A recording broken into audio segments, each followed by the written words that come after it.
kelompok 2 akan mendiskusikan tempat pelaksanaan pengukuran potensi energi terbarukan. Sebelumnya kita akan perkenalan dulu.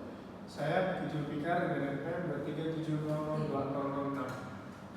Saya Zulkarnain Irfana, NPM 237002057. Saya akan juga menjadi dengan NPM 237002004. Saya Nisa Aulia dengan NPM 237002004. Saya Muhammad Abdul Salamdan dengan NPM 237002004. Saya Dr. Muhammad Sono dengan NPM 237002004. Mungkin langsung saja dilanjut untuk diskusi. Yang pertama dari saya mengusulkan untuk tempat itu di Sungai Citandui. Sungai Citandui sendiri adanya di Kabupaten Tasikmalaya, Kota Tasikmalaya, Kabupaten Ciamis, Kabupaten Kuningan, Kabupaten Majalengka, Kabupaten Pangandaran, dan Kota Banjar. Untuk alasan saya mengambil sungai tersebut karena merupakan sungai terbesar yang melintasi Kabupaten Tasikmalaya. Lalu aliran debitnya juga cukup tinggi hingga cocok dikembangkan menjadi pembangkit listrik skala menengah hingga besar. Dan untuk sungai berikutnya mungkin ada aliran dari Sungai Cibulan.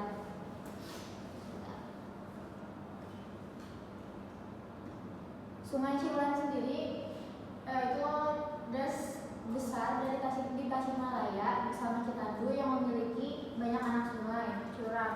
Untuk contoh pembangkit yang bisa diambil dari Sungai Citandui tersendiri yaitu PLTA. Untuk dari Sungai Cibulan bisa mengambil PLTMH. Mungkin buat penjelasan segitu dulu, dilanjut oleh Ridho. Vicky, silakan. Baik, mungkin dari saya ada saran antara di daerah Mangkubumi Kawaru atau di Pantai Karapia. Cuman kita juga melihat dari tempat dari lokasinya lebih memungkinkan di daerah Mangkubumi Kawaru karena melihat estimasi dari kampus dan juga di daerah Mangkubumi itu banyak pabrik sehingga kita bisa memanfaatkan energi listriknya itu untuk kebutuhan pabrik, tidak hanya untuk kebutuhan rumahan dan juga kebutuhan pabrik. Selain itu di daerah Mangkubumi masih kurang atau tidak terlalu banyak gedung-gedung tinggi sehingga tidak jadi penghalang untuk masuknya cahaya matahari ke panel. Dan itu untuk energinya untuk pembangkitnya yaitu PLTS di daerah Mangkubumi. Mungkin sekian.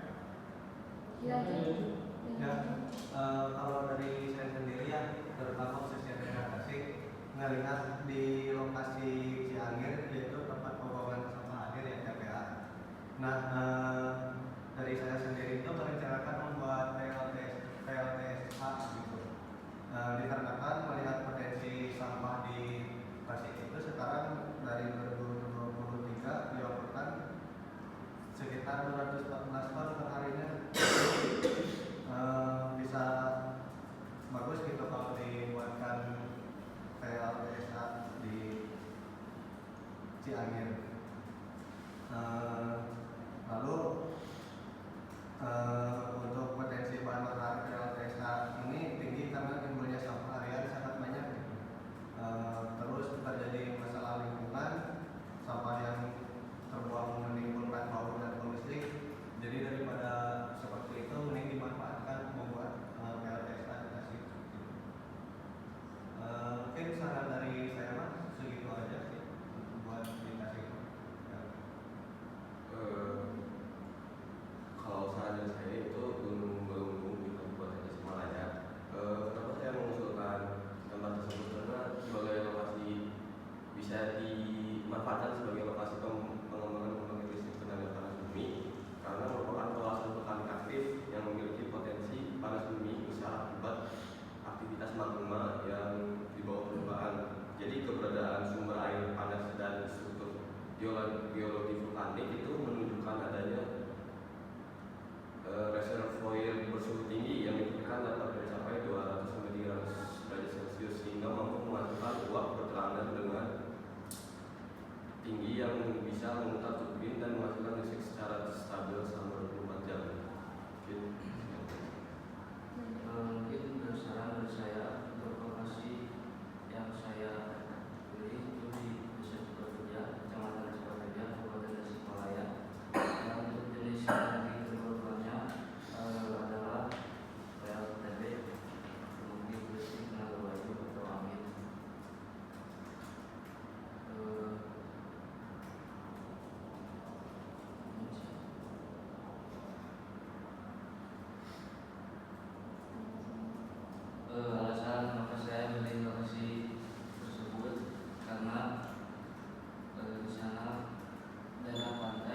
lokasi yang saya ajukan itu sebenarnya dekat di kampus 2 Universitas Siliwangi. Karena apa? Karena dari sisi kelistrikan kampus memiliki sistem distribusi daya yang sangat tinggi.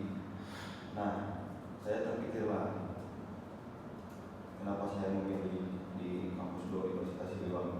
Nah, kemudian yang kedua, pemilihan jenis energi terbarukan yang kemudian akan diukur nantinya. Kalau dari sisi kapasitas kali semacam air kan tidak memungkinkan. Yang paling memungkinkan itu adalah PLTS, pembangkit listrik tenaga surya, yang berbasis fotovoltaik atau solar PV. Jadi pada di Tasikmalaya khususnya energi matahari tersedia sangat melimpah. Sebenarnya bukan Tasikmalaya saja, Tasikmalaya sampai dengan Ciamis kalau yang saya baca. Kemudian kenapa PLTS? Karena sistem PLTS itu relatif mudah dalam instalasi perawatan dibandingkan energi angin atau mikrohidro. Nah, yang terakhir itu alasan saya kenapa PLTS dapat diterapkan on grid. Jadi si kinerja dari PLTS itu kan siang ya.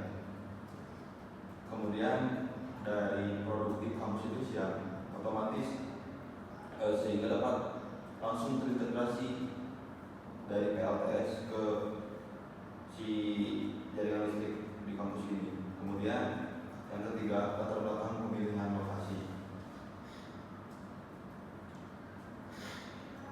Pemilihan kampus 2 sebagai lokasi implementasi PLTS didasarkan pada kebutuhan energi listrik di kampus cukup besar setiap hari. Jadi kan sudah kita ketahui lah beban di kampus. Yang pertama itu dari penerangan ruangan, ada beberapa gedung kan, sistem pendingin udara, AC, komputer, lab, pasti memakan sangat besar energi listrik.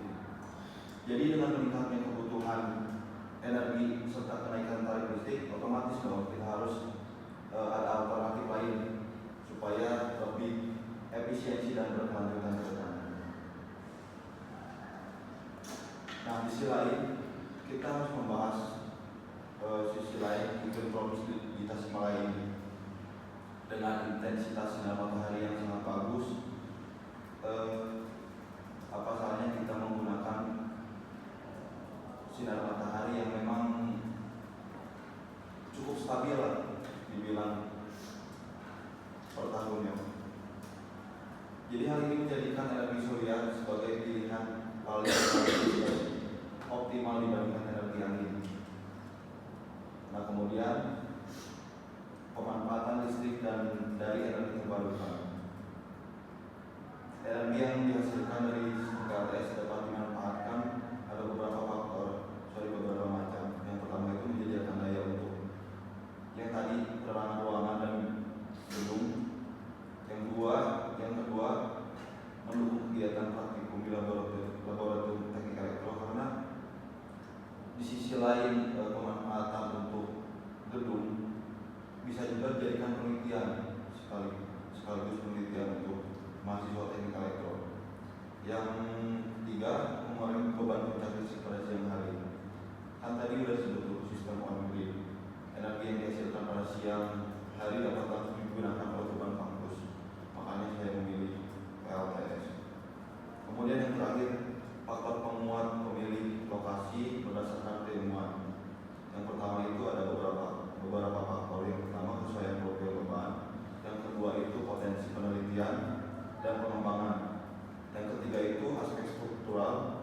Yang keempat konsep green campus, yang dimana konsep green campus ini sesuai dengan visi yang dibawakan oleh rektor tahun sekarang. Yang terakhir itu analisis ekonomi. Kita beri dulu satu persatu. Yang pertama kesesuaian profil beban. Jadi beban listrik kampus dominan terjadi pada siang hari. Nah, secara dalam waktu produksi maksimum PLTS, hal ini meningkatkan efisiensi pemanfaatan energi surya. Yang kedua, potensi penelitian dan pengembangan.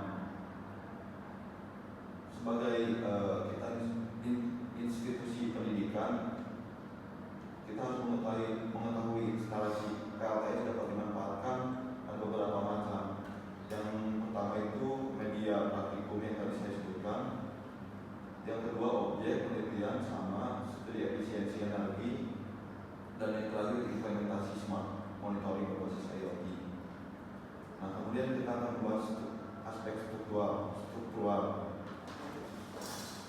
atap memungkinkan pemasangan panel dengan sudut kemungkinan optimal sekitar 10 sampai 15 derajat sesuai bintang geografis dari Tasikmalaya.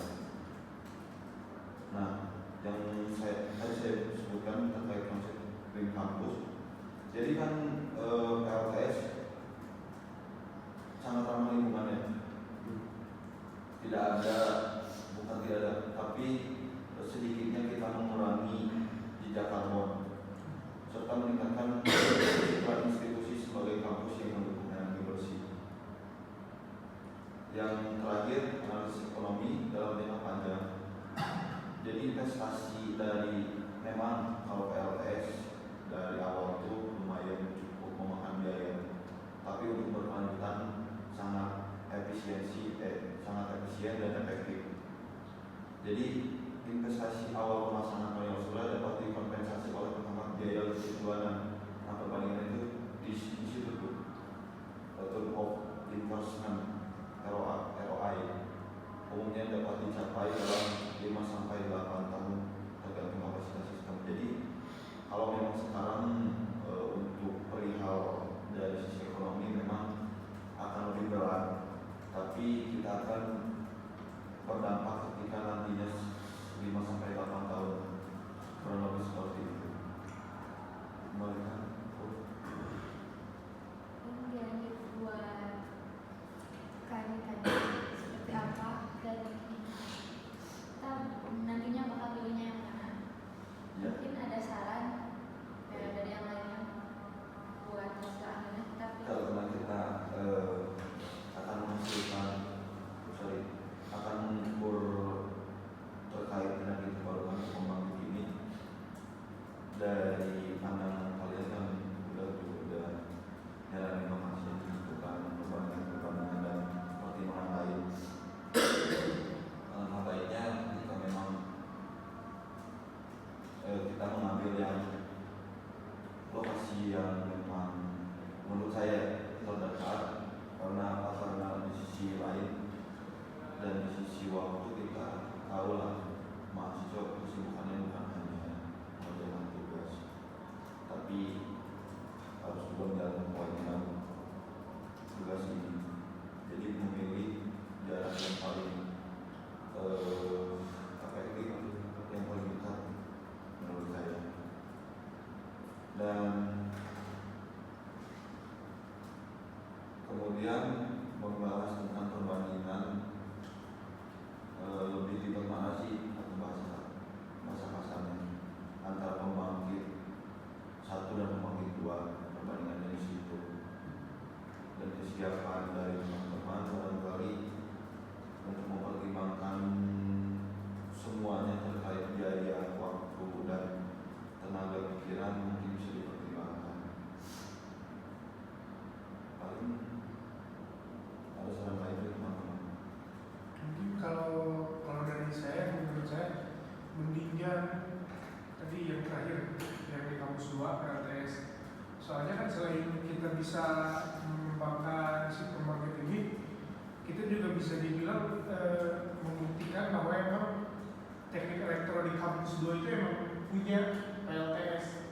Sudah satu langkah lebih maju dibandingkan yang lain, dengan salah satunya itu punya PLTS, dan juga membuktikan bahwa dan juga menyiapkan bisa dibilang penelitian lah buat adik-adik tingkat yang perlu tahu bagaimana itu cara kerja PLTS secara real atau secara langsung. Mungkin itu dari saya. Jadi mungkin karena perspektif orang lain dari kampus 2 bukan hanya teori Iya. tapi dengan kenyataannya. Barangkali itu yang lain. Kalau dari saya sendiri sepakat itu dengan apa yang disampaikan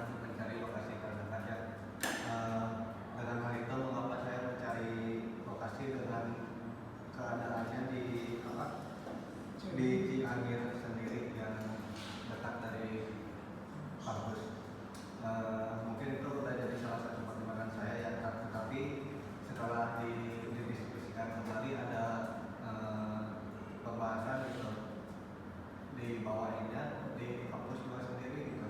Nah, bahkan saya gitu, kalau memang ada yang lebih dekat kayak gitu. Untuk perbandingannya sendiri yang saya bawakan itu kan PLTSA yang dimana itu pemain listrik tenaga sampah ya.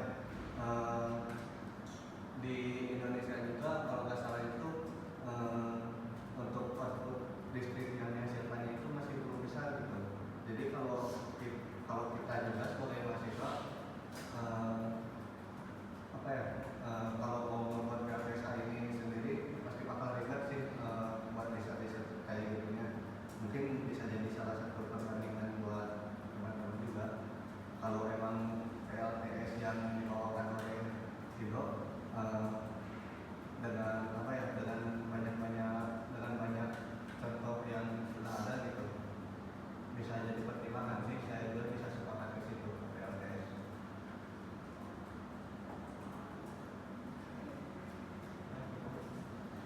Mungkin dari saya sendiri ya, sebenarnya dari semua yang tadi dilakukan bisa saja, cuma karena emang kita lihatnya balik lagi ke kata, karena ini tugas dan kita mahasiswa-mahasiswi masih banyak kesibukan lainnya. Saya lebih sepakat dengan Kiki, lebih memilih di daerah kampus 2 karena melihat dari tempat dan untuk kedepannya lebih bisa mengambil yang di daerah kampus 2. Tapi bukan berarti yang lebih yang lain, cuma emang kan lihat juga dari kondisinya bagaimana. Terus dari jarak-jaraknya juga, kalau misal ngambil yang terlalu jauh atau yang agak jauh dari daerah-daerah yang kita tempat sekarang, mungkin banyak memakan dari tenaga, materi, banyak kalah, jadi banyak pertimbangan juga. Untuk pemilihan saya lebih memilih yang di kampus 2. Mungkin ada yang lain? Dari saya juga sepakat ini di kampus 2 aja gitu. Jadi karena kan kita juga sering di sini gitu setiap hari kan, dan jika kita juga ada kejuruan atau apa gitu bisa langsung nanya aja ke dosen gitu ya, gampang aja. Dari saya sebenarnya semua saran juga bagus ya, cuma saya lebih senang PLTS karena dia bilang untuk energi yang dimanfaatkannya itu konsisten, jadi tiap hari itu ada dari segi sinar matahari, walaupun mungkin kadang berdua tapi kan tetap ada, jadi untuk konsistennya itu ada.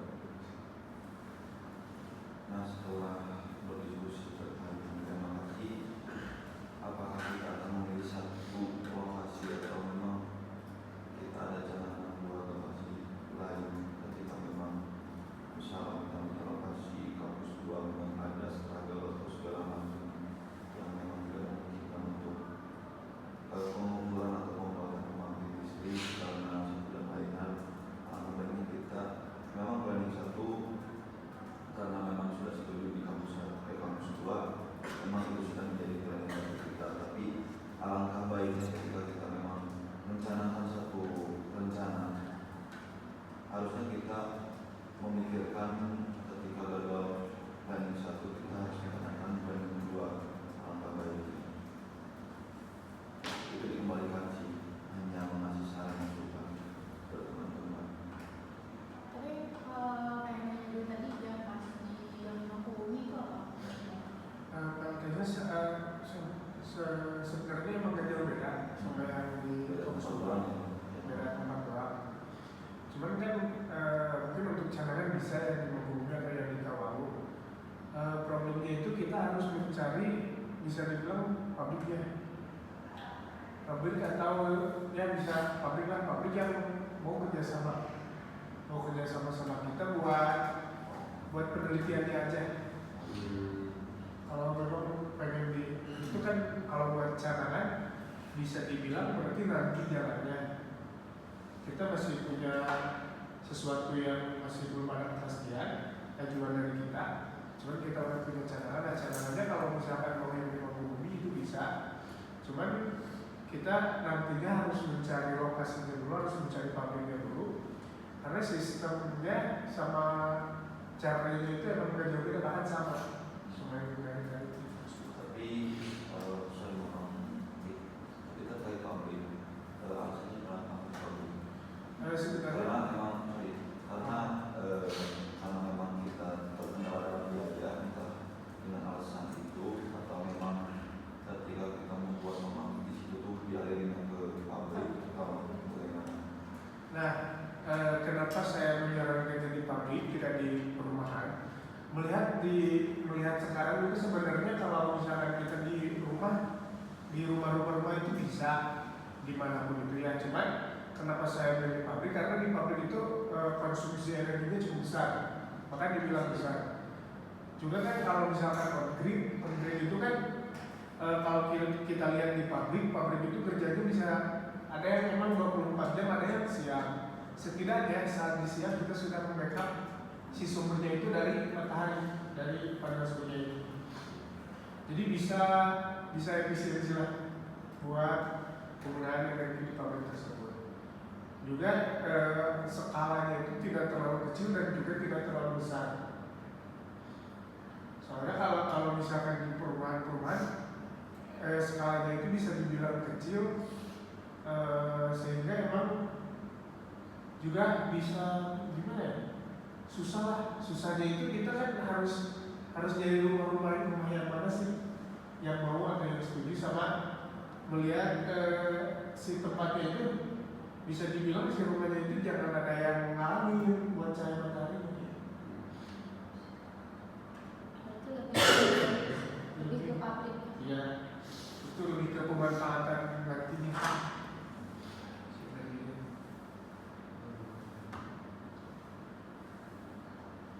Mungkin ada saran lain atau misalkan kita udah dapat hasilnya.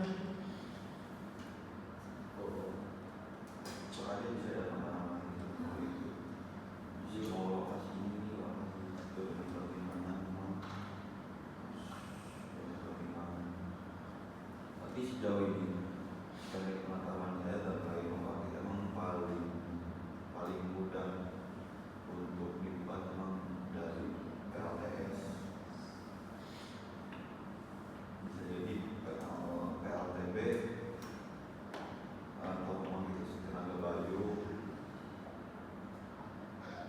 kurang memungkinkan, karena yang paling efektif untuk PLTB itu di pesisir pantai. Kalau pegunungan tidak selalu, anginnya itu tidak selalu gede. Jadi lebih efektif kan menjadi pertimbangan tuh dari lokasi kita di sini dengan pantai yang cukup lumayan memakan waktu kan. Kalau misal dari geotermal yang digabung bukan susah.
yang pertama yang kita setujui pertama itu kampus Universitas Siliwangi. Untuk kita lokasinya mungkin di gedung teknik elektronik karena memang sangat berkesinambungan di sana. Karena yang terus terkait pembangkitnya terkait energi terbarukan, kita memiliki PLTS pembangkit tenaga surya dengan fotovoltaik pemanfaatan tenaga matahari dan memiliki beberapa alasan kenapa kita memilih kampus Universitas Siliwangi. Yang planning kedua, kemudian planning kedua di Mangkubumi, tapi lokasi ditanya tidak ada.